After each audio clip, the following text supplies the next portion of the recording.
سيدنا محمد المختار وعليه الأطهار وأسأله الرفيع عدد نعمه وإجباره. وقال تعالى: أعوذ بالله من الشيطان الرجيم: إن الذين يبايعونك إنما يبايعون الله يد الله فوق أيديهم فمن نكث فإنه ينكث على نفسه ومن أوفى بما عهد عليه الله فسيؤتيه أجرا عظيما. صدق الله العظيم. Alhamdulillah, saya bersyukur bisa berdiri di Masjid Nurul Aqsa.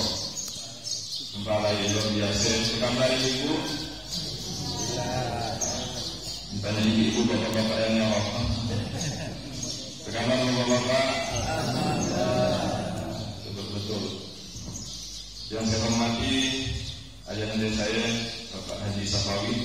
Luar biasa beliau meskipun sudah usia emas, dan saya kabarkan dulu ya, usia emas masih tetap bisa mendampingi kita, menjadi panutan dan contoh untuk kita yang muda. Yang saya hormati Ketua dan Pengurus Sejenak Fajar Kecamatan Tunas, Kabupaten Sambas, Tadi Hasan dan Rombongan, Adil Tadi Hamid. Yang saya hormati Ketua MUI Kecamatan Tebas, Pak LI. Mudah-mudahan berkah untuk beliau. Tambahannya, tambah rezekinya, asal sana tambah ini aja. Dan untuk orang ini ada dari semuanya ini.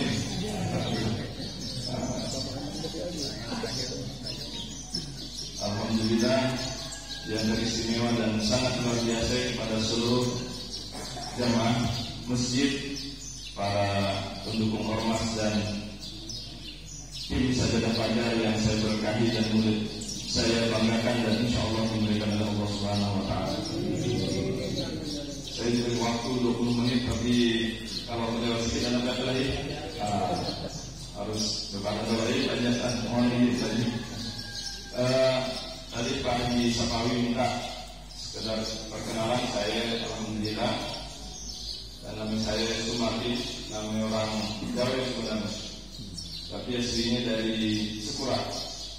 Meskipun memang ketika diberi nama Sumardi, saya agak sedikit protes dengan orang tua. Cuma waktu masih kaki yang bisa ngomong. Tapi setelah saya belajar jauh-jauh sampai di Jawa, ternyata nama Sumardi ini nama luar biasa. Hampir seluruh orang sukses di Jawa dia ada nama Sumi. Saya tahu dulu nama Pak Soekarno ya bukan Soekarno, tapi Karna. Tapi kami dia orang hebat dan orang luar biasa di Jawa, juga namanya Soekarno. Kemudian nama jenderal pertama yang mendapat gelar kehormatan untuk mempunyai 5 bintangnya, satu-satunya di Indonesia, namanya Jerman. Dan ternyata kami dia orang hebat dan luar biasa, jadi Jerman. Mungkin nanti gubernur kita dulu tidak midi, jadi susah midi. Presiden kita Joko Widodo.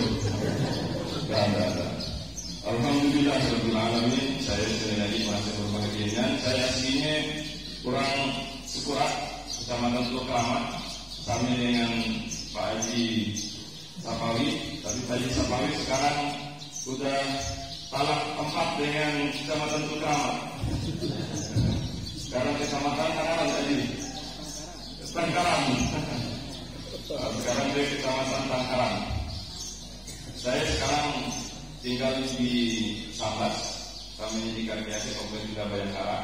Aktivitas saya menjadi dosen di Institut Agama Islam Sultan Muhammad Said Sambas. Alhamdulillah. Kemudian sekitar bulan Maret yang lalu kami Majelis Ulama Indonesia Musyawarah, salah satunya Pak Haji Safawi, kemudian Pak Hendi, termasuk Pak Amirul, kalau tidak salah saya hadir ya. Alhamdulillah hasil kesepakatan dulunya memang 2 periode sebelumnya Ketua MUI yang pertama adalah Pak Haji Ahmadi, kemudian yang kedua Pak Haji Samsuri dari Semarang. Kemudian yang ketiga ada keinginan buat kita minta Pak Haji Safawi, tapi karena beliau meminta dan mengharap lagi kepada saya, karena memang saya pemuda dan boleh dikatakan MUI yang paling muda atau bahkan yang termuda di Indonesia. Jadi makanya ketika saya diberi amanah dan mendapat daulat untuk menjadi ketua MUI, kami ini Pak Haji Sapawi pun menyerahkan kepada kita. Maka saya mohon bimbingannya dari Pak Haji Sapawi dan mohon doanya serta mohon supportnya dari seluruh jamaah sekalian Fajar, seluruh jamaah yang hadir di sholat subuh hari itu, agar majelis ulama, agar Sambas, agar umat Islam senantiasa mampu meraih kejayaan di Kabupaten Sambas. Sengaja saya pertama meminta kepada kita sama-sama berdoa untuk kemajuan, keberkahan dan kemuliaan umat Islam di Kabupaten Sambas, karena waktu subuh itu adalah waktu yang begitu berkah. Rasulullah SAW sampai berdoa khusus kepada umatnya yang mau menghidupkan waktu subuh. Allahumma barik lana Allahumma barik lana ummati fi bukuri. Ya Allah, berkahilah umatku yang menghidupkan waktu subuh atau yang hadir di waktu subuh atau di waktu subuh. Makanya keberkahannya adalah sesuatu yang begitu istimewa dan luar biasa dalam Islam. Hal yang pertama ketika kita berjumpa, maka kita memohon keberkahan kepada saudara kita. Selain salam, berkah. Makanya Assalamualaikum warahmatullahi wabarakatuh. Jadi berkahnya harus kita minta dan kita cari. Kedua, ketika kita makan, bukan kanyangnya, bukan banyaknya, bukan nyamannya yang kita minta kepada Allah, tapi keberkahan. Allahumma barik lana. Jadi yang pertama adalah berkah. Makanya ketika kita sebagai umat Muhammad diberkahi di waktu subuh, maka kita harus mengambil dan menjadikan momen ini sebagai momen yang harus kita kejar. Saya kemarin berjumpa dengan salah satu Pak Haji dan 70-an tahun. Dia cerita dengan saya tahu. Kemudian dia ngomong, Pak Haji, memang ternyata waktu yang istimewa dan luar biasa adalah waktu sholat subuh Haji. Dia bilang, betul lah Haji. Karena sekali lagi, waktu yang begitu mustajab, begitu istimewa dan begitu luar biasa adalah waktu subuh. Sehingga jangan sampai kita tinggalkan dan kita lewatkan waktu subuh. 2 rakaat di waktu subuh sebelumnya sama dengan dunia beserta isinya. Kemudian Allah menyatakan bahwa Innal Qur'an al-Fajr Innal Qur'an al-Fajr karena mashuda, bahwa sholat subuhnya adalah sholat yang disaksikan oleh para malaikat. Termasuklah kita itu alhamdulillah kita yang percaya suci badan suci siapa badan siap bejur malaikat melihat itu. Amin ya. Amin. Sehingga berdoa di waktu subuhnya adalah waktu yang begitu mustajab. Makanya kita jangan sia-siakan dan jangan lewatkan. Utamanya untuk kemakmuran dan kejayaan Sambas. Saya berkata demikian karena memang kita hari itu agak prihatin melihat kondisi Kabupaten Sambas. Kami ini umat Islam. Meskipun kalau kita melihat ke belakang sebelumnya, Islam di Kabupaten Sambas cukup luar biasa. Dulunya Islam itu begitu disegani dan begitu dimuliakan di Sambas. Bahwa kalau ngomongkan Sambas ke Kalimantan Barat, saya pergi ke Sanggau, pergi ke Ketapang, pergi ke Kapasulu, dia akan begitu takjub dan kagum dengan orang Sambas. Dan satu identitas yang melekat dari orang Sambas adalah paham agama. Karena memang ternyata dari dulu ulama-ulama yang terkenal, yang masyhur dan bahkan menjadi poros bagi ulama dunia, salah satunya adalah di daerah Sambas. 200 tahun yang lalu kita mengenal seorang tokoh yang begitu disegani dan begitu dimuliakan, yang berasal dari Kecamatan Tulkama di Mesir. Keluarga dan keturunannya, dia adalah Syekh Ahmad Khatib Sambas dari daerah Sangi Sambas. Sangi Sambas, tapi Sangi yang jalannya masih melumpur. Saya pergi ke gunung memang masih menaiki gunung, bekerja kolom dan berlubang-lubang. Sangi Sambas. Tapi alhamdulillah perlahan mulai diperbaiki juga. Ternyata Syekh Ahmad Khatib Sambas adalah orang Sangi Sambas.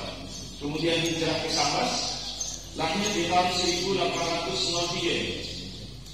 Di 1803 Kemudian oleh keluarga, oleh bapaknya diminta untuk pergi haji di usia 17 tahun. Setelah dia pergi haji, belajar ke Semen, akhirnya menetap dan kawin dengan beberapa orang. Saya sebut beberapa orang. Salah satunya adalah Fatimah yang selanjutnya kalah pergi ke Singapura. Kemudian dari Singapura istri ketiganya kalau tidak salah saya Fatimah yang ada anak keturunannya sekarang kalau tidak salah saya keturunan ke-11 di Singkawang termasuk di Sambas. Jadi sebenarnya dia adalah istri yang ketiga. Akhirnya Pak San mulai banyak dia dan istri banyak keturunan. Bapak dia bapak. Jadi Syekh Ahmad Karib Sambas luar biasa. Beliau menjadi guru para ulama-ulama hebat yang melahirkan murid-murid luar biasa. Salah satunya Syekh Imam Nawawi. Kemudian yang berikutnya adalah Syekh Abdul Karim Al-Bantani. Syekh Imam Nawawi menjadi guru dan menjadi orang yang ikut masyhur di Mekah. Kemudian Syekh Abdul Karim Al-Bantani selanjutnya mempunyai murid juga yang begitu masyhur, mendirikan dan mempunyai ormas terbesar di Indonesia. Jadi Syekh Abdul Karim muridnya Syekh Ahmad Karib mempunyai murid yang pertama Kiai Haji Ahmad Dahlan, pendiri Muhammad dia. Kemudian yang kedua Hasyim Asy'ari, pendiri Nahdlatul Ulama. Kemudian berikutnya Kiai Haji As'ad dan termasuklah juga Kiai Haji Khalil Bangkalan. Dan orang-orang dia sekali lagi orang-orang hebat yang nasabnya dan silsilah gurunya dinisbatkan salah satunya adalah kepada Syekh Ahmad Karib yang dari mudanya nasab keturunannya dan bahkan asal wilayahnya dari Sambas. Sehingga ketika orang menyebut dan menyatakan bahwa kita orang Sambas, mereka akan begitu terkesan dan terkenal salah satunya kepada Syekh Ahmad Karib Sambas yang sekali lagi hidup 200 tahun yang lalu, tepatnya 1803 sampai 1876. Salah satu kitab yang terkenal yang beliau tulis adalah Fathul Arifin. Kemudian metode zikir, talqin, kemudian metode tafaid atau latifah yang diajarkan sampai sekarang menjadi tradisi dan kebiasaan orang di Indonesia pada umumnya. Makanya kalau seandainya ada yang menolak istilah 100 hari, 7 hari atau zikir bersami, sesungguhnya ia adalah salah satu nilai-nilai dan budaya serta tradisi dan ilmu zikir yang diturunkan dan diajarkan salah satunya adalah oleh Syekh Ahmad Karib Sambas. Makanya berzikirnya ketika zikir la ilaha illallah dari kiri ke kanan, ke kiri aja. Bismillah ilaha illallah dari kiri ke kanan, kemudian ke kiri aja. Kenapa dari kiri? Kenapa kamu geleng-geleng kepala? Kami di sebelah kiri itulah kata para ulama, salah satunya menurut Syekh Ahmad Karib Sambas dan menurut Imam Al-Ghazali, letaknya hati kita, qalbu kita. Di qalbu itulah inna fil jasadi mudghah, fa idza salahat salahat jasadu kullu, fa idza fasadat jasadu kullu ala fa'il qalb. Dalam diri kita itu ada sekitar daging. Kalau dagingnya kotor, kotor semua. Kalau dagingnya baik, baik semua. Ini adalah qalbu. Makanya di sebelah kiri itu letaknya qalbu. Ketika kita kunjamkan pertama kali kalimat la di sebelah kiri, artinya kita buang semua penyakit, asap, dengki, kemudian ria, ujub dan segala macam kita hancurkan dan kita buang ke kanan. Kemudian hanya kita masukkan kalimat Allah. Makanya seandainya kita pas tahlilan, pas berzikir, pas misalnya wiridan dari orang dari kiri ke kanan, takbirnya usah heran, karena memang dia yang diajarkan oleh para ulama. Kalau ada yang zikir la ilaha illallah, la ilaha illallah, saya tak bisa kawin, mungkin banyak yang tidak berzikir seperti itu. Tapi mulai zikir dia, ini ngantuk. Mungkin sehingga Sambas itu begitu terkenal dan masyhur oleh Syekh Ahmad Karib Sambas yang hidup 200 tahun yang lalu. Kemudian di 100 tahun berikutnya, tepatnya di tahun 1885 sampai 1970-an, dia hadir dan hadir buat seorang ulama yang begitu masyhur dari Sambas. Saya dulunya mengira dan menganggap bahwa Maharaja Imam, namanya Maharaja Imam Muhammad Basri Imran, hanya belajar di Mesir, dan hanya mengambil ijazah kepada Syekh Ridho. Tapi ternyata saya keliru dan saya silap. Setelah saya berjumpa dengan Ustaz Abdul Ismail dari Malaysia sekitar 2 minggu yang lalu, beliau mengkonfirmasi kepada saya, Ustaz, antum keliru. Kalau seandainya Maharij Imam Muhammad Basri Imran hanya mengambil guru dan belajar di Mesir dengan Syekh Ridho, seorang reformis dan pembaru Islam, dan termasuk seorang yang begitu betul dalam menggembleng Syekh Hawa yang selanjutnya untuk mendirikan Ikhwanul Muslimin. Itu keliru katanya. Karena ternyata yang saya tajudnya Maharij Imam ya sempat berguru dengan Syekh Utsman Abdul Wahab As-Sarawahi. Syekh Utsman Abdul Wahab As-Sarawahi, orang Sarawak yang ternyata berguru dengan Abdul Karim Al-Bantani yang juga mengambil guru dan mengambil talqin kepada Syekh Ahmad Khatib Syahbaz. Jadi sebenarnya katanya di dalam kitabnya yang kebetulan ada di Singapura yang saya baca katanya Maharij Imamnya meskipun mungkin tidak terlalu nampak seperti orang yang banyak amalkan zikir atau mendawamkan amalia zikir, karena dia banyak bersentuhan dengan pendidikan di Mesir pada saat dia. Sesungguhnya dia adalah orang yang pernah berguru dan mengambil ijazah kepada Syekh Utsman Abdul Wahab As-Sarawahi yang sekali lagi menjadi wakil talqin dari Syekh Abdul Karim Al-Bantani yang menjadi muridnya dari Syekh Ahmad Khatib Syahbaz. Sehingga sebenarnya nasabnya masih ketemu dan masih ada gitu. Jadi kalau saya tanya dan saya pelajari, dan bahkan hari itu Syekh Utsman Abdul Wahab As-Sarawahi yang juga menjadi guru dari Ustaz Abdul Rahmani yang nulisan yang nulis yang biasa dia Abdul Rahmani ya, Ustaz Abdul Rahmani Mahmud dia kan nulisnya. Ustaz Abdul Rahmani Mahmud dia berguru kepada Syekh Utsman Abdul Wahab As-Sarawahi di Sarawak, yang insyaallah katanya 2024 atau 2023 nanti haul yang ke-100 kami katanya. Wah, saya bilang berarti ya masih di sisi juga. Oh iya Ustaz, masih di sisi juga.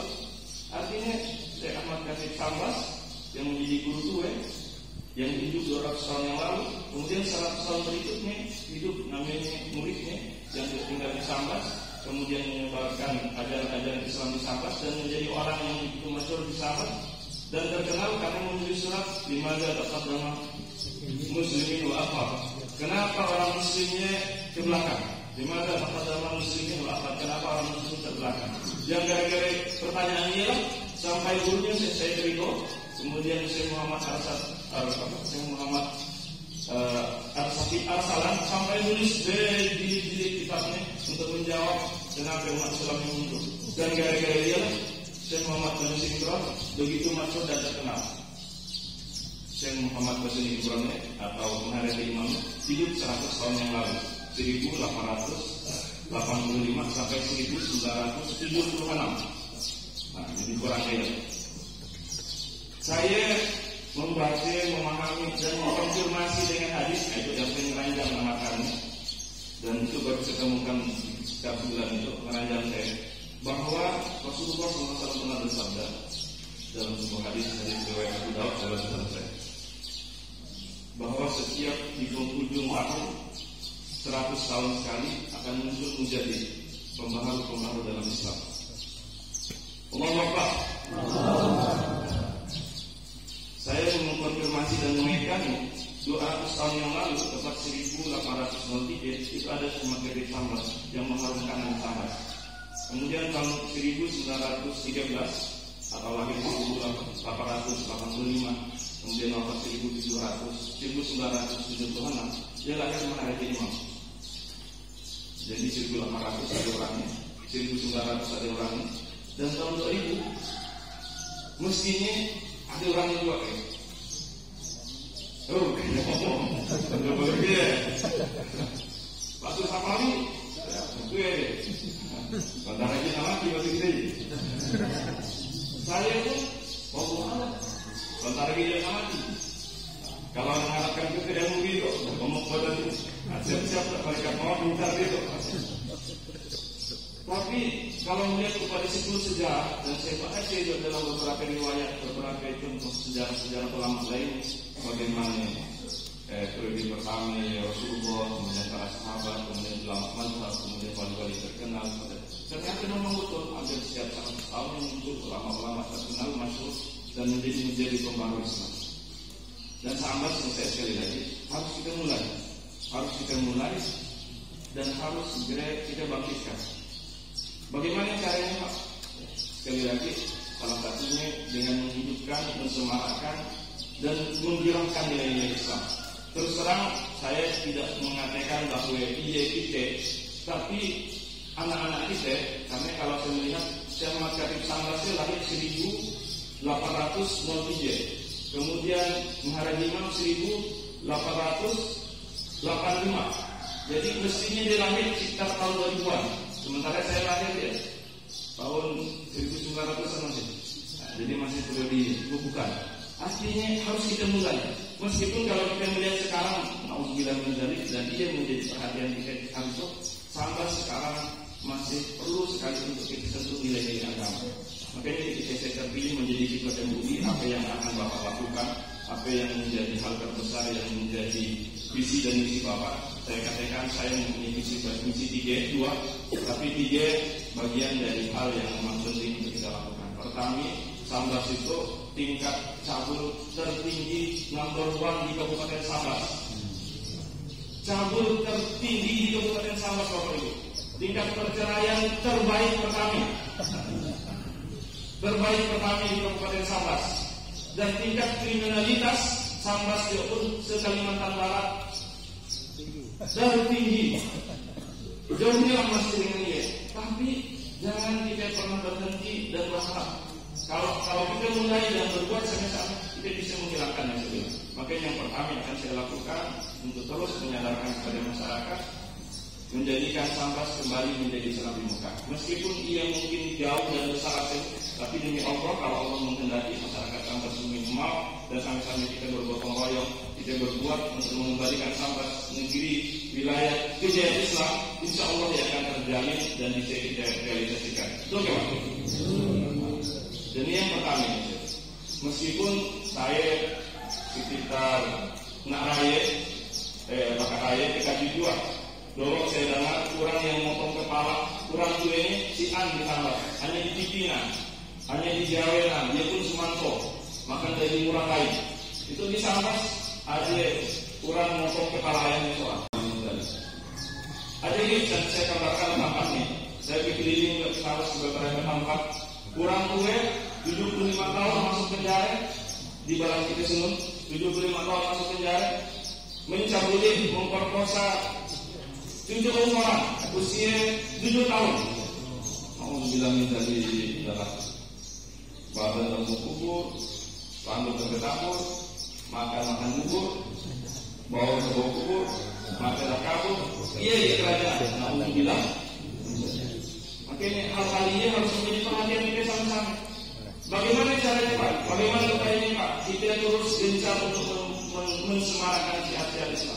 Salah satunya senjata fajar itu ketika ada kumpul seperti itu salah satu cara kita untuk mengkontak dan menghilangkan hal negatif di Kabupaten Sambas itu. Makanya saya diminta Bapak bisa kawin tadi asal gimana Kabupaten Sambas atau Kecamatan Sambas memulai ini juga. Saya bilang kalau di masjid saya hampir tiap subuh saya ketika kajian. Bukan tiap subuh, memang tiap subuh. Dari saya keluar itu. Jadi setiap subuh saya mulai. Tapi kalau memang saja dan fajarnya, mudah-mudahan sekali lagi ada pihak, ada orang nanti akan segera memulai di Kecamatan Sambas. Sementara di tempat itu yang sudah Sidburabih kali ini, saya berharapnya tetap diistiqomahkan, dijaga, dan sekali lagi waktu yang harus kita kuatkan untuk mengembalikan Sambas menjadi negeri Islam di Mekah.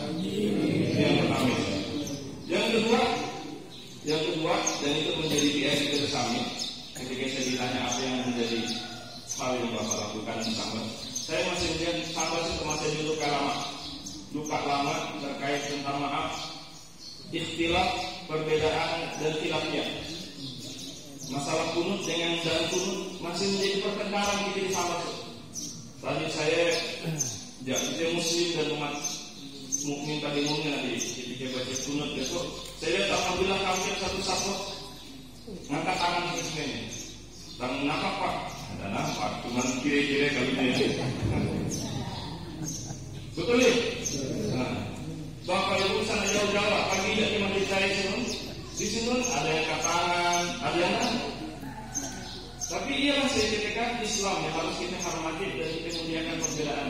Tapi sangat ngotot juga, karena ini orang berkenan mohon maaf, berkenan pagi haji atau pagi umroh, Bapak saya pagi haji 48 hari di Makkah ini, berkeliling seluruh kota Makkah dan kota Madinah, si an di tema baca Bismillah, si an di tema baca Bismillah, si an di tema kunut waktu subuh. Yang terjadi menyalahkan orang. Dan ciri itu di luka itu di dan hal itu yang menjadi PR problem kita di atas. Ciri celana tinggi dan celana rendah berkelahi. Betul kan? Yang salah kan tidak celana. Alhamdulillah sudah celana. Ciri tahlilan dengan tahlilan. Padahal tahlilan silakan, ada tahlilan silakan. Betul kan? Yang salah saya nyalahkan orang. Makanya ketika saya ditanya hal kedua, saya bilang saya berupaya untuk menyatukan Sambas itu untuk kembali menjadi daerah kabupaten Islam yang rukun, santun, makmur dan bisa mengakomodir ini. Sehingga ini kami di Majelis Ulama yang dijawab kami terima. Yang dijawab saya kan dijawab. Yang dijawab kami terima. Salah seorang yang dijawab. Yang ahli kesehatan ada Pak Mandini kami terima. Bukan kami tidak mau meminta untuk bergabung. Yang salah yang si anak yang katanya nikahnya boleh pakai kontrak, dia tidak boleh. Yang salah yang takfiri, kata orang bid'ah, kata orang tasawuf, dia tidak yang terima. Yang salahnya yang pergi di dukun, katanya cincingnya bagus, kontaknya bagus, tasbihnya bagus, dia tidak yang terima. Dan dialah sekali lagi yang memecah belahkan Islam. Dan termasuk kita di Sambas jangan sampai seperti itu. Artinya saya alhamdulillah waktu itu S1 udah, S2 udah, S3 udah, hingga STM dan profesor gitu. Saya doakan dan saya minta doanya semoga saya cepat profesor. Dari Sambas ada orang profesor. Saya kebetulan S1 hukum Islam, S2 hukum Islam, S3 hukum Islam. Belajar bagaimana ikhtilaf dan perbedaan. Ternyata ciri mazhab ya adalah hal yang lupa, tapi masih di sisi aja. Gurunya Imam Hanafi, kemudian muridnya Imam Malik, kemudian muridnya Imam Syafi'i, muridnya Imam Hambali. Dia satu guru satu murid, tapi cara sholatnya, cara ibadahnya beda-beda. Yang Imam Syafi'i dalam kitab Al-Um sebenarnya letak tangan jadi kerek dalam kitab Al-Um, tapi muridnya Imam Ibnu Hajar Al-Asqalani mengajarkan bukan di kerek, tapi di tangan. Kita itu karena perukunan, maaf kita perukunan kita. Oke, kerukunan. Nah, kerukunan kita ya, mengajarkan kita menyabut dari kitab Imam Ibnu Hajar Al-Asqalani yang dikarang oleh satu habib kan Indonesia. Di sini semuanya orang sama sisi. Meskipun masih ada juga yang belajar di pondok pun kekeret. Ada juga yang di atas itu ngambil pendapat dari Imam Hambali di atas itu, termasuk Imam bintas. Siapa sih? Ada juga yang di bawah sini, yang menurut Imam Malik dengan Imam Hanafi di atas. Yang salah kan itu burungnya ya, betul kan? Dan bahkan di wilayah Afrika, di wilayah mana namanya Sudan itu dalam bersedekah. Allahu Akbar, ya. Dan dia adalah hal yang dibolehkan oleh Imam Malik. Makanya dia tahu. Mungkin kita sampai bertanya, misalnya, ngapalah Imam Malik ya, tandaan boleh kayak istakmal, karena boleh. Tandaan boleh kayak istakmal Imam Malik. Bisnis dan apakah itu? Imam Malik kan tandaan boleh kayak istakmal apa? Air yang kita wudhu ya, di tanggung untuk kawan lagi. Dibutuh lagi untuk kawan lagi. Nah sekarang boleh, karena ternyata Imam Malik dia hidup berkembang dan menyebarkan mazhabnya di Afrika. Yang kebetulan film sekitar ini, si Ali, termasuklah. Kenapa Imam Syafi'i ya? Ada kaum jadi, ada kaum majid. Kaum majid artinya kaul yang baru, kaul kadim, kaul yang baik, kaul lama. Waktu dia di Makkah, waktu dia di Madinah dan belajar dengan orang di Jazirah Arab ya. Kebetulan di Arab dan di Makkah penduduknya sekarang sungai, banyak sungai. Jadi ada namanya kaul kadim. Di kaul kadimnya wudu ya, seandainya air netes ya, boleh dipakai. Tapi di Mesir dia beristihad lagi dengan kaul jadid. Kaul jadid ya, kalau seandainya dalam menjadi 20 kemudian netes, maka dalam sah wudunya. Yang dia tidak pakai di Indonesia, betul kan? Betul kan? Betul. Nah, betul kan? Jadi artinya karena kebetulan kita di Indonesia itu alhamdulillah aja banyak. Kita di Indonesia itu kebetulan curah hujannya tinggi, kebetulan banyak sungainya. Alhamdulillah itu cocoknya untuk kita di Indonesia. Tapi seandainya kalau ada orang yang di tanah dia tuh di tanah kampungnya dia, di kudukannya dia, usah nanti salahkan. Tapi dapatnya paling kena putih. Ayo pun dia. Cuma artinya ialah perbedaan yang harus kita jaga, kita rawat. Jangan sampai kita berkelahi. Wa atasimu bihablillahi jami'an wala tafarraqu. Kita itu Islam begitu indah. Maaf saya. Selagi takbirnya Allahu Akbar, selagi salat subuhnya 2 rakaat, selagi syahadatnya asyhadu an la ilaha illallah wa asyhadu anna muhammadar rasulullah, selagi akidahnya betul, selagi dia ada saudara kita. Makanya saya minta ini kepada kita semuanya dan sebuah program saya di MUI kembali merapatkan dan menyatukan Islam di Kabupaten Sambas. Karena Islam di Kabupaten Sambas tersuah luka gara-gara perbedaan gelapnya. Kita memang sahabat kita bersih terganggu gara-gara kunut dan kunut, gara-gara tahlilan dan tahlilan, gara-gara naruh dan naruh, gara-gara baca kitab berjanji ya kan? Sampai dia kelayu orang ditaruh. Maknanya salahnya saya sampaikan kitab berjanji syair. Syair dia bukan ayat Al-Quran.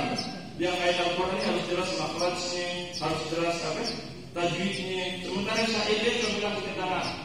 Kalau kita bersyair dia, lagu kita jelas. Tanpa tajwid pun boleh. Apa contohnya? Ku menangis kan apa?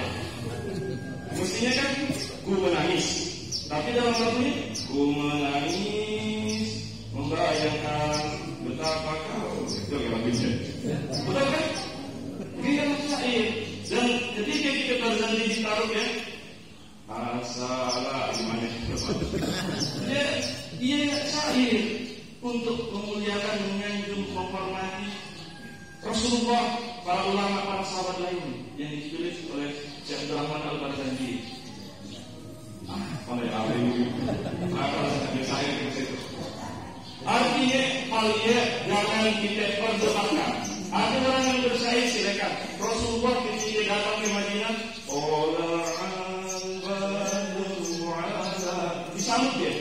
disambut dengan nasib, dengan lagu, dengan syair. Dia amarah. Meskipun Rasulullah tidak bersyair. Ketika ada orang yang tidak bersyair, berarti dia ikut yang mungkin mazhab tidak bersyair. Tapi ketika ada orang bersyair, Rasulullah pernah disambut dengan bersyair. Rasulullah pernah melihat Siti Aisyah dihibur waktu Idul Fitri dengan para kawan-kawannya dengan syair. Dan dia amarah. Dan ialah indahnya Islam. Dan kita sekali lagi jangan beke lain. Dan ketiga, saya waktu jadi ketua MUI saya bilang bagaimanapun Majelis Ulama dianggap sebagai sohibul hukama. Sohibul hukama dia adalah yang minta akan mereka. Kalau seandainya ada yang salah dari pemerintah kita tegur. Kalau ada yang betul kita aminkan. Makanya ketika memang sekarang pemerintah betul mengajikan orang, memberangkat orang umroh, kita insya Allah aminkan. Karena bagaimanapun Majelis Ulama adalah sohibul hukam, sahabatnya pemerintah. Makanya Pak Mardini itu orang dinas kesehatan kita terus. Ada orang yang mau vaksin Pak, kita keluarkan fatwanya bahwa vaksinnya boleh.